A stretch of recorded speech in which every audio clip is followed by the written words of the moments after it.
सच्ची श्रद्धा और निष्ठा रखूंगा। मैं भारत की प्रभुता और अखंडता का अक्षुण्ण रखूंगा। मैं संघ के प्रधानमंत्री के रूप में अपने कर्तव्यों का श्रद्धापूर्वक और शुद्ध अंतःकरण से निर्वहन करूंगा तथा मैं भय या पक्षपात, अनुराग या द्वेष के बिना सभी प्रकार के लोगों के प्रति संविधान और विधि के अनुसार न्याय करूंगा। मैं नरेंद्र दामोदर दास मोदी ईश्वर की शपथ लेता हूं कि जो विषय संघ के प्रधानमंत्री के रूप में मेरे विचार के लिए लाया जाएगा अथवा मुझे ज्ञात होगा, उसे किसी व्यक्ति या व्यक्तियों को तब के सिवाय जबकि प्रधानमंत्री के रूप में अपने कर्तव्यों के सम्यक निर्वहन के लिए ऐसा करना अपेक्षित हो, मैं प्रत्यक्ष अथवा अप्रत्यक्ष रूप से संसूचित या प्रकट नहीं करूंगा।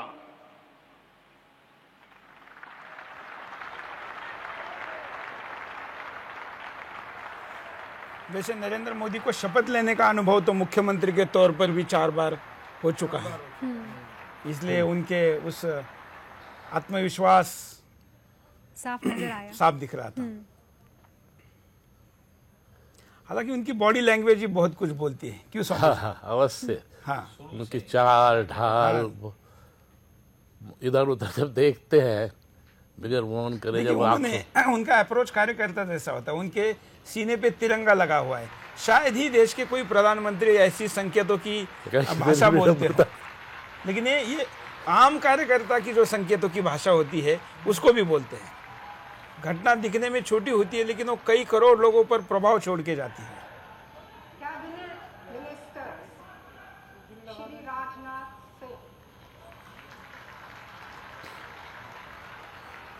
Cabinet minister Rajnath Singh cabinet में शामिल किया है राजनाथ सिंह को, और अब शपथ लेने के लिए पहुंचे हैं राजनाथ सिंह। राजनाथ सिंह भी उत्तर प्रदेश के मुख्यमंत्री रह चुके हैं। राजनाथ सिंह ईश्वर की शपथ लेते केंद्र में दूसरी बार मंत्री बने। द्वारा स्थापित भारत के संविधान के प्रति सच्ची श्रद्धा और निष्ठा रखूंगा। मैं भारत की प्रभुता और अखंडता उत्तर प्रदेश में शिक्षा मंत्री रहे। मैं संघ के मंत्री के रूप में अपने कर्तव्यों का श्रद्धापूर्वक और शुद्ध अंतःकरण से निर्वहन करूंगा तथा मैं भय या पक्षपात, अनुराग या द्वेष के बिना सभी प्रकार के लोगों के प्रति संविधान और विधि के अनुसार न्याय करूंगा।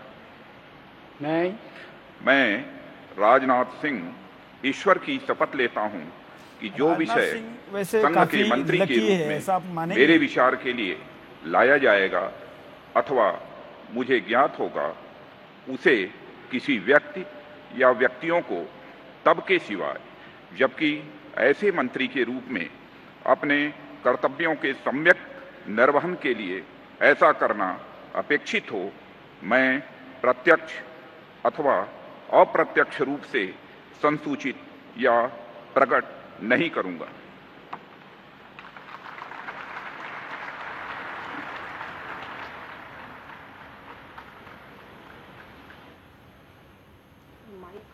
राजनाथ सिंह भी ज्योतिष में काफ़ी भरोसा करते हैं। उनके हाथ में अंगूठी भी ये दर्शाती है कि वो, और जाने भी जाते हैं कि प्रकार की पूजा पाठ भी करते हैं, और सारी चीज़ें विधिवत या मुहूर्त पर करने के लिए भी राजनाथ सिंह जाने पहचाने। आपको एक बात बताऊं, आपके जो राष्ट्रपति प्रणब मुखर्जी ज्योतिष के अद्भुत पूर्व ज्ञाता है।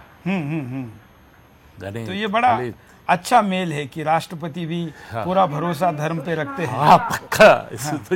तो सुषमा स्वराज को भी कैबिनेट में जगह दी गई है, कैबिनेट में शामिल किया गया है। मोदी ने अपने कैबिनेट में शामिल किया है सुषमा स्वराज को भी, और वो भी शपथ लेने पहुंची। तो शपथ ग्रहण करेंगी अब सुषमा स्वराज।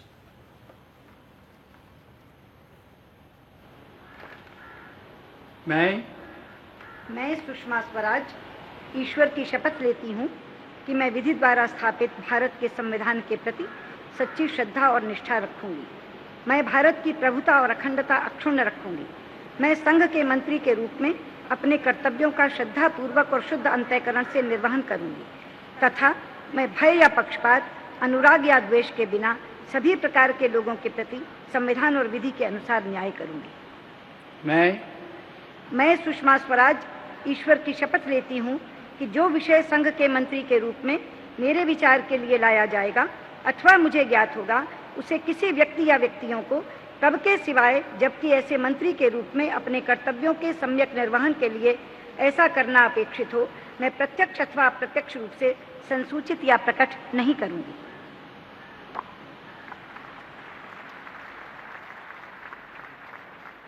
नहीं, वैसे भी ये परंपरा नहीं होती है।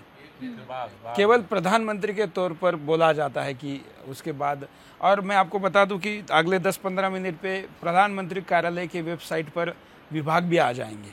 शपथ ग्रहण समारोह खत्म होने के पहले ही शायद विभाग आ जाएंगे। जैसे आते हैं हम वो विभाग भी आपको बताने की व्यवस्था करेंगे, स्क्रॉल में भी बताएंगे, साथ साथ में एंकर के द्वारा भी बताएंगे। तो अब तक लोकसभा में विपक्ष की भूमिका निभाई है सुषमा स्वराज ने और आज लेकिन वैसे मोदी कैबिनेट में शामिल। कहना पड़ेगा कि सुषमा स्वराज की विपक्ष के नेता के तौर पर भूमिका उतनी आक्रामक नहीं रही। अगर सुषमा स्वराज की विपक्ष के नेता की भूमिका अच्छी रहती तो शायद ना मोदी को चांस मिलता, ना अरविंद केजरीवाल पैदा होते, ना अन्ना हजारे पैदा होते।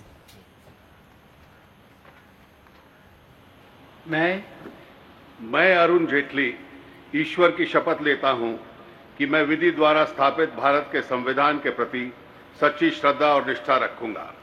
मैं भारत की प्रभुता और अखंडता अक्षुण्ण रखूंगा। अरुण जेटली को इस बार अपने कर्तव्यों का सबसे भाग्यशाली भी कहा जाएगा और उनका भाग्य थोड़ा तथा कमजोर भी था जब लोकसभा चुनाव में अनुराग या द्वेष के बिना सभी प्रकार के लोगों के प्रति संविधान और विधि के अनुसार न्याय के तौर पर शपथ ले रहे हैं। अपने आप पे मैं अरुण जेटली ईश्वर की शपथ लेता हूं कि जो विषय संघ के मंत्री के रूप में मेरे विचार के लिए लाया जाएगा ऐसा उनके विरोधक कहते हैं या उनके करीबी समर्थक भी कहते हैं आपसी बातचीत में, तब के सिवा जबकि ऐसे मंत्री के रूप में ये अपने कर्तव्यों के समाहित निर्वहन के लिए उनको थोड़ा ऐसा करना अपेक्षित हो, मैं प्रत्यक्ष अथवा अप्रत्यक्ष रूप से संसूचित या प्रकट नहीं करूंगा। क्योंकि वो जमीन से जुड़े हुए नहीं, ऐसा आरोप उनके ऊपर लगता था। कार्यकर्ता को भाव नहीं देते हैं, ऐसा भी आरोप लगता था। और अब ये चुनाव के बहाने कम से कम लोगों तक गए, कार्यकर्ताओं का महत्व क्या है वो उनके समझ में आया, ऐसा उनके विरोधक उनके बारे में कहते हैं।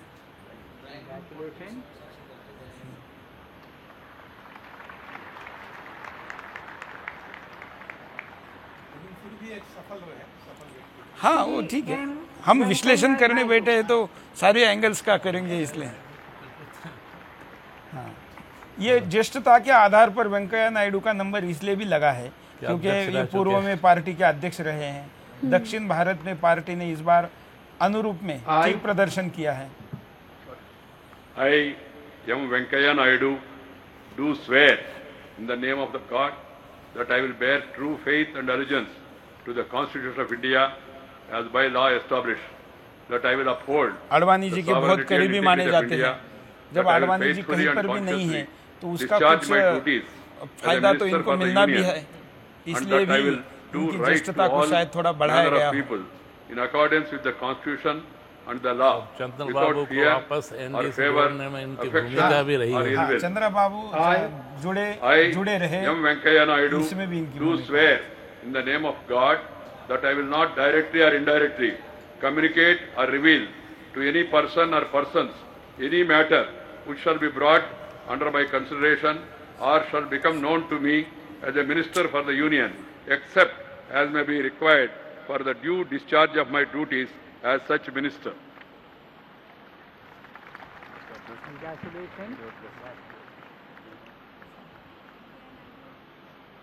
कैबिनेट में शामिल कम ज़्यादा ये रहा, उनका पॉलिटिकल ग्राफ कम ज़्यादा होता रहा।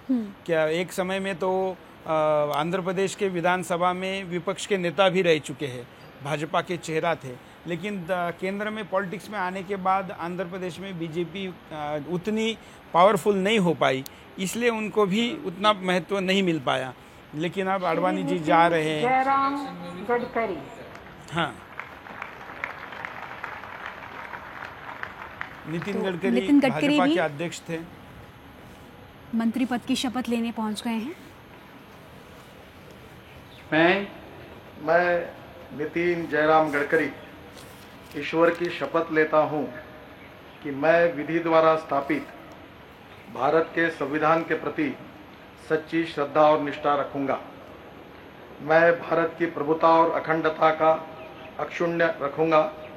मैं संघ के मंत्री के रूप में अपने कर्तव्यों का श्रद्धापूर्वक और शुद्ध अंतःकरण से निर्वहन करूंगा तथा मैं भय या पक्षपात, अनुराग या द्वेष के बिना सभी प्रकार के लोगों के प्रति संविधान और विधि के अनुसार न्याय करूंगा।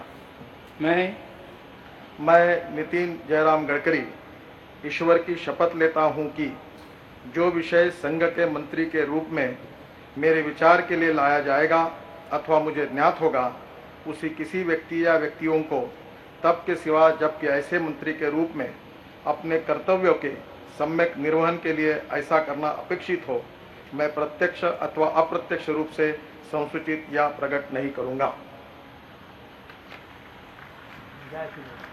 नितिन गडकरी इस बार नागपुर से काफ़ी अच्छे वोटों से भी जीते हैं। स्वामी जी, आप भी कुछ, नितिन गडकरी जी आपका काफ़ी अच्छा संबंध रहा है। हाँ, मेरा उनसे जब वो महाराष्ट्र में मंत्री थे, मेरे एक बड़े निकट थे सुंदरलाल जी पटवा, उनके माध्यम से पहला परिचय हुआ, जो मुख्यमंत्री थे मध्य प्रदेश के।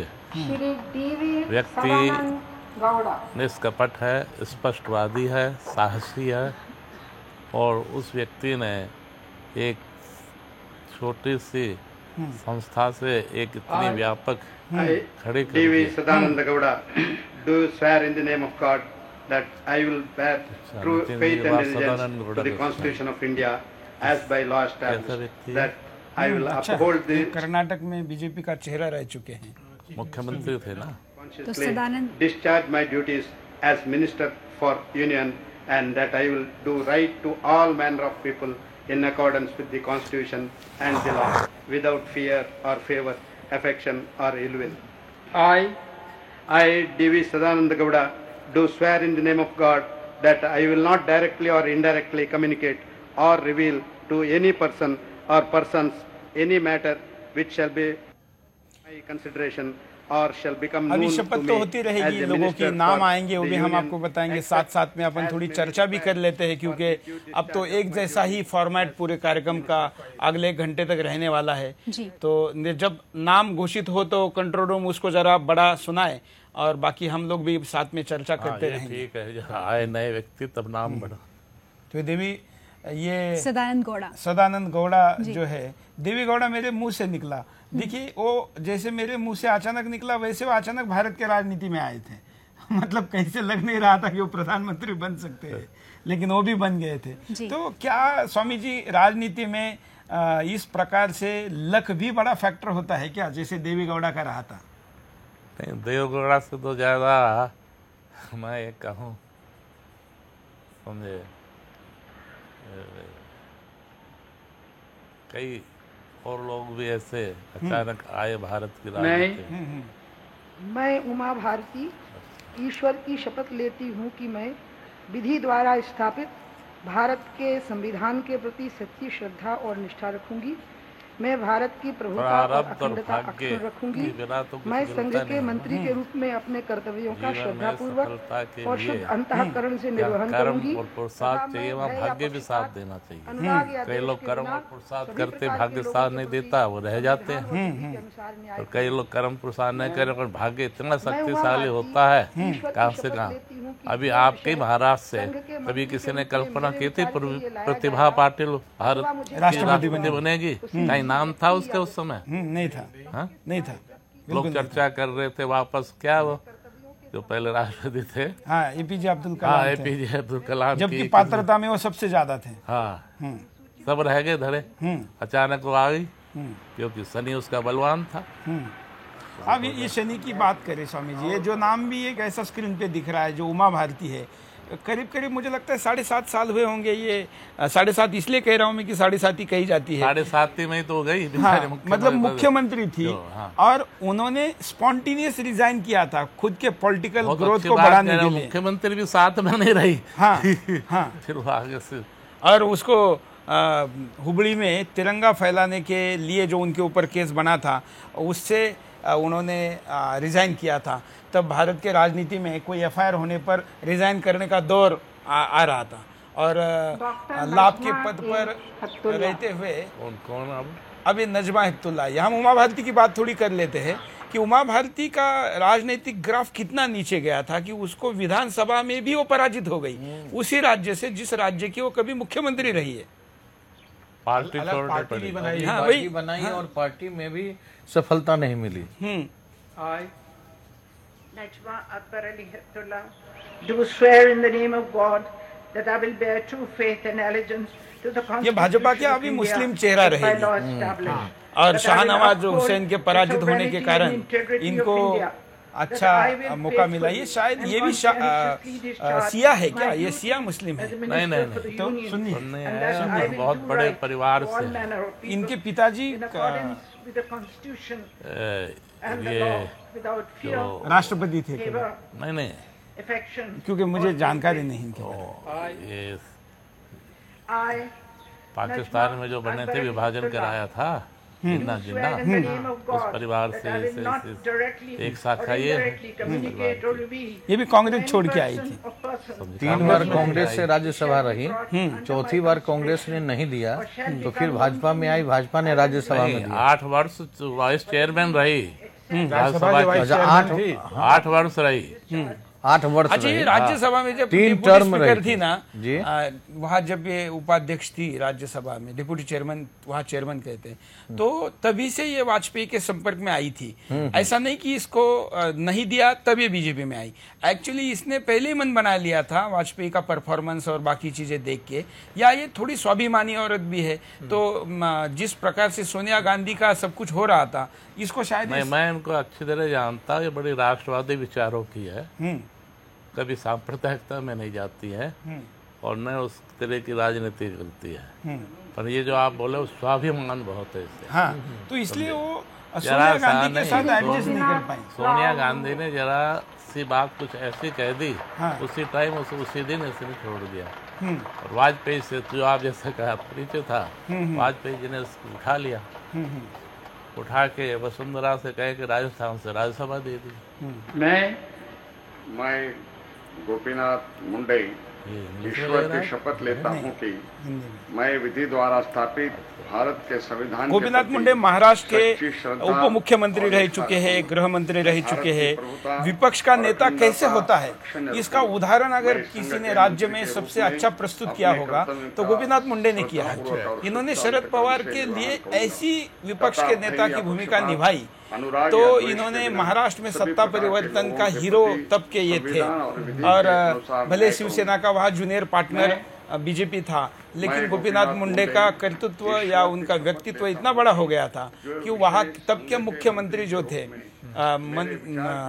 जोशी, उनसे भी ज्यादा बड़ा इनका कद था। और एक जमीन से जुड़ा हुआ आम परिवार से आया हुआ व्यक्ति है। ये प्रमोद महाजन का भी इनके उभार में बड़ा योगदान रहा है। और प्रमोद महाजन की बहन जो है वो इनकी पत्नी है। और प्रमोद महाजन महासचिव थे, महाराष्ट्र के प्रभारी थे, और ये महाराष्ट्र के विपक्ष के नेता थे। दोनों एक साथ जेल में थे। गोपीनाथ मुंडे महाराष्ट्र के राजनीति में मुख्यमंत्री के दावेदार अभी भाजपा शिवसेना सरकार में माने जाते हैं, और वो भी अब इस केंद्र की सरकार में आए हैं। वैसे हर राज्य का मजबूत नेता इस मंत्रिमंडल में है, ऐसा कहना पड़ेगा। अब कौन? राजस्थान से पता नहीं कौन आते हैं, क्योंकि उस पर कुछ कंट्रोवर्सी चल रहा है। अभी तो कोई नहीं है राजस्थान, अभी तक तो दिखा नहीं। अब देखिए अभी तो नाम रामविलास पासवान भी मंत्री पद की शपथ लेते हुए, ये सब अभी केंद्रीय मंत्री जो हैं वो शपथ ले रहे हैं। मैं रामविलास पासवान ईश्वर की शपथ लेता हूँ कि मैं विधि द्वारा स्थापित भारत के संविधान के प्रति सच्ची श्रद्धा और निष्ठा रखूंगा। मैं भारत की प्रभुता और अखंडता अक्षुण्ण रखूंगा। मैं संघ के मंत्री के रूप में अपने कर्तव्यों का श्रद्धापूर्वक और शुद्ध अंतःकरण से निर्वहन करूंगा। और खबर ये भी थी कि सुषमा स्वराज नाराज हो गई थी कि पासवान, माफ कीजिएगा, वसुंधरा राजे नाराज हो गई थी कि इन्हें कोई बड़ा पद नहीं दिया जाना चाहिए मोदी की कैबिनेट में। लेकिन इनके पास कोई बड़ा मंत्रालय आएगा ऐसा मुझे नहीं लगता है। लेकिन एक बात कहनी पड़ेगी, इस बीजेपी के इस विक्ट्री में सारे दलित नेता, पूरे देश के दलित नेताओं में मायावती छोड़ के हर राज्य का बड़ा दलित नेता बीजेपी के साथ एनडीए में इस बार घटक दल रहा। महाराष्ट्र से रामदास आठवले लीजिए, तमिलनाडु से लीजिए, एनसीआर में हम कहेंगे तो एनसीआर से भी उदित राज रहे, पासवान उधर से रहे। तो ज्यादातर जो बड़ी नेता है मायावती छोड़ के, वो सारे दलित नेता इस बार एनडीए के साथ थे। जो नहीं थी वो अब राजनीति में नहीं रही, मतलब उनको तो सांसद एक भी चुन के नहीं आया। तो इस बार दलित वोटों का बहुत बड़ा ध्रुवीकरण भाजपा के पक्ष में हुआ है और निश्चित तौर पर उसमें से एक मोहरा पासवान भी थे, इसलिए उनको कुछ ना कुछ मिलना है। दूसरा, रामविलास पासवान ऐसे राजनीतिक मेढक है जिनके तरफ देख के पता चल जाता है कि सत्ता किसके आने वाली है। इनको बहुत अच्छी तरीके से तो चुनाव से पहले पासवान किसके पास जा रहे हैं इससे समझ जाते हैं कि सत्ता इनके आने वाली है। श्रद्धा और निष्ठा रखूंगा। मैं भारत की प्रभुता और अखंडता अक्षुण्ण रखूंगा।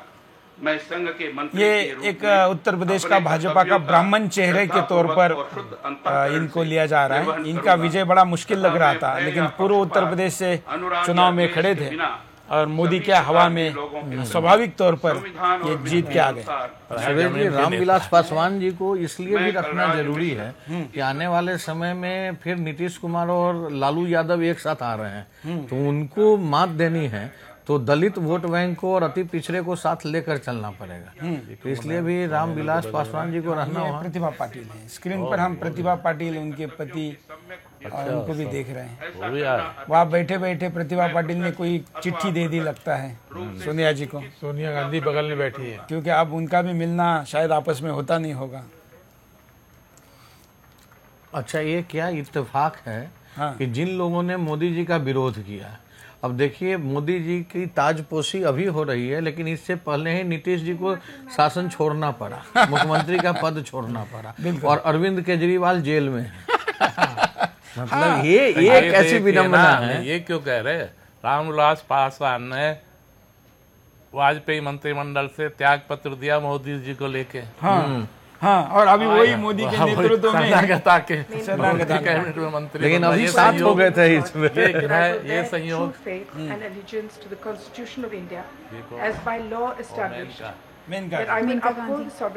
लेकिन नीतीश कुमार और अरविंद केजरीवाल दोनों, सोनिया गांधी के मन में, एसके सिंह जी आप बताइए, आप राजनीतिक विश्लेषक हैं, सोनिया गांधी इस शपथ के समय क्या सोच रही होगी? तो घोर निराशा से परिपूर्ण है अभी वो। उनको तो लग रहा है शायद जमीन ही खिसक गई पूरी तरह से, अब आगे आ पाएंगे। स्पेशली मेनका गांधी को लेकर मैं दर्शकों को ये भी बता दूं कि हमने सुदर्शन ने ही कहा था कि मेनका मंत्री बनेगी और उनका बेटा नहीं बनेगा। बहुत से लोगों का कहना था कि वरुण को बनाएंगे, बड़ा मंत्री पद देंगे, लेकिन हमने तब भाकित किया था कि मंत्रियों की लिस्ट में मेनका रहेगी, वरुण नहीं है। वरुण गांधी को अभी मैच्योर्ड होने में भी लगता है काफी टाइम है। वरुण गांधी के पास टाइम बहुत है ना, एज इज इन फेवर।